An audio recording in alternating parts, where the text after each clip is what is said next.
She had only a handful of flour and a little oil, just enough for one last meal. But in her lowest moment, she chose to trust. She gave, not out of abundance, but out of faith. And God met her right there, not just with provision, but with a promise. The widow of Zarephath reminds us, when all seems lost, faith still makes room for miracles. God doesn't need much to do much, He just needs our trust. There was a famine in the land. The skies gave no rain. The rivers dried up. And people's hope faded. But in the silence of despair, God was still speaking. He said to Elijah, "Go to Zarephath. I have commanded a widow there to provide for you." So Elijah rose and went. Dust clung to his clothes. The sun beat down on a starving land. At the city gate, he saw her, a widow, gathering sticks. Tired, thin, holding on to nothing but a little courage.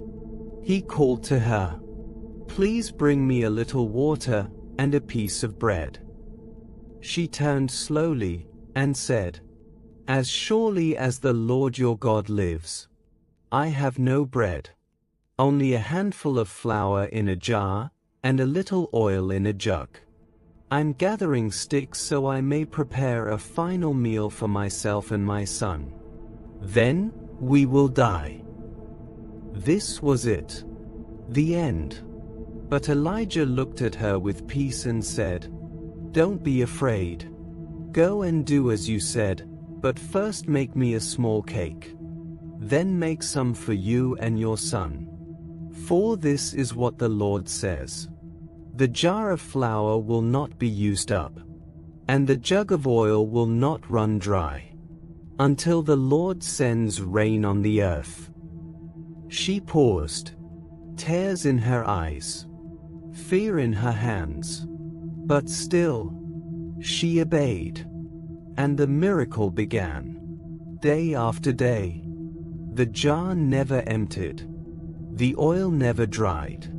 Every morning, enough. Every evening, enough. But then, tragedy came again. Her son, her only child, fell ill. And he died. Grief flooded her soul. Why, God? Why now? She turned to Elijah in anguish. "What do you have against me? Have you come to remind me of my sin and kill my son?" Elijah took the child in his arms. He carried him upstairs, laid him down, and cried out to God, "Lord, my God, let this boy's life return to him." He stretched himself over the boy 3 times. He prayed. He believed. And God heard. The boy opened his eyes. Life returned. The widow held her son and cried, "Now I know that you are a man of God, and that the word of the Lord in your mouth is truth." This is more than history. It's a mirror. Because some of us today feel like that widow. We're down to our last bit of strength, our last drop of faith, our last hope. But God isn't finished with your story. When you give Him your last, He gives you more than you imagined. When you surrender your pain, He returns it with promise. Your jar will not run dry. Your soul will not be forgotten.